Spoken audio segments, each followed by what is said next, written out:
My name is Bryan DeLuca, and today we're talking about data, the knowns and unknowns, and answering some of the most popular questions on LinkedIn.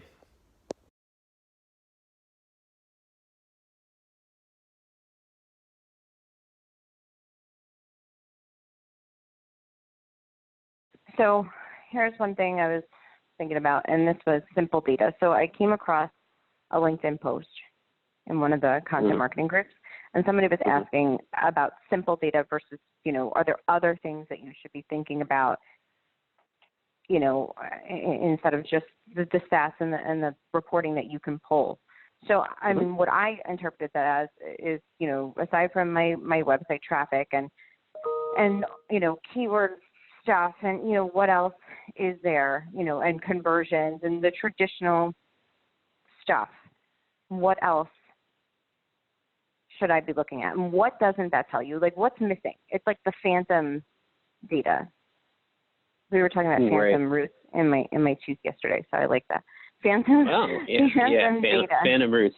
That's interesting. I think, and I know you're going to be like, shut up about this, because I've been talking about this for forever. And, I think the biggest thing people miss when they look at data, they look at it and they say, oh, this is what's happening, meaning like, it depends on how your website's structured and, all the pieces you have, but they're going in there looking and they're saying, oh, this type of content, I have white papers, and white papers do the best for me. But what they're often missing, and maybe those white papers are, but what they're often missing is what's really the intent of the user. And that's where really to me, where you can really start making a lot of meaning out of all the data. Like, what was the user's intent from the beginning, right? And that you can't get that in a number or, any sort of report. I mean, we saw this when we've done this for people. It's a very manual thing. It takes a human to really look.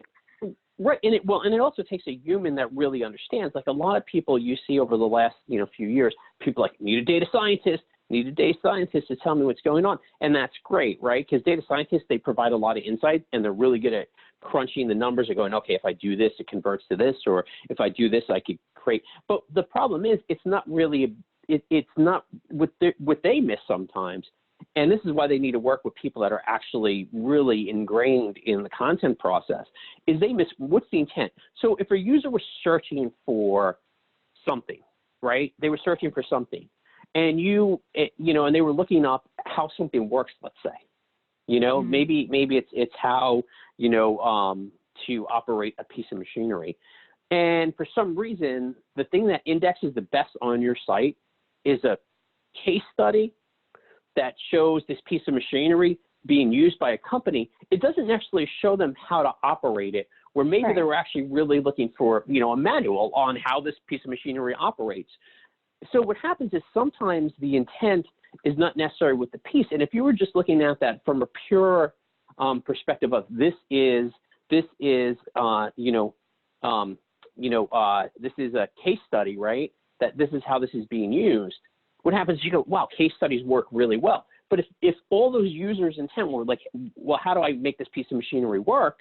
You're not really delivering them what they need. So they may get there because it's indexed high, but it doesn't necessarily mean it's the correct content for them, or their intent was to even get there. So I think if you're not looking, when you're looking through your data, if you're not understanding what the intent is of a user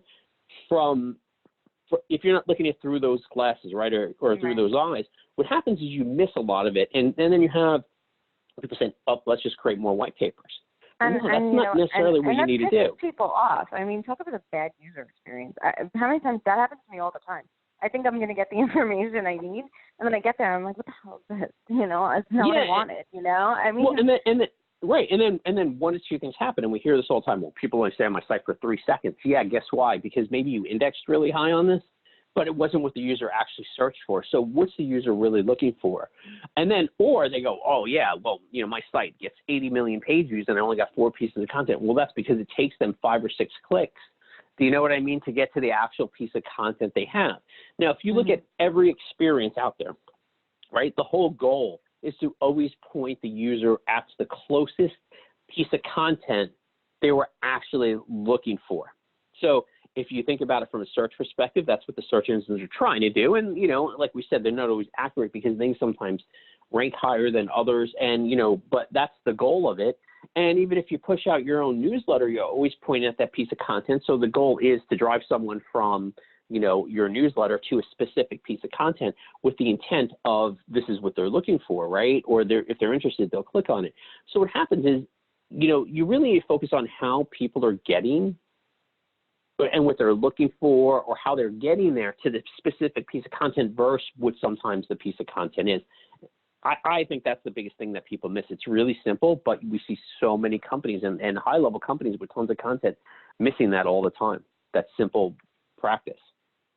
Yeah. So when you look at simple data, I mean, it can't tell you what a user meant to do, right? It can't tell you how unhappy that user was when they got to that crap. And there's that's what we talk about when we talk about meaning making, right? I mean, well, meaning making goes a little bit beyond, but I mean, it's about looking at stuff beyond the numbers, and it's true, because then what happens is once you go, oh, this user was looking, and we'll just use that example of the manual. This user is looking for the manual.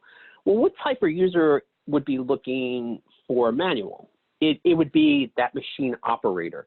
So it may be a mechanic if it's some type of mechanical machine, or an engineer. They would be looking for that, right? Now, if the white paper is a case study about how this is using, it may be a plant manager going, I'm looking at that. So if I can't tell how that search came in there, it makes it harder and harder for me to understand who is doing those type of searches and what types of pieces of content are connected to them. And that's where meaning making starts really coming in, because now you can start looking at how do I truly do persona mapping. We see so many times companies do persona mapping where they think these are what their users are, not looking at all that data and understanding where they're coming from and who they are and what they're really trying to get to, and making, without having who the user is, like in your database or, some type of registration, without knowing those very particular things, what happens is sometimes you have to go, how do I map what's going on to particular users that perform certain types of actions? And that's both known and unknown.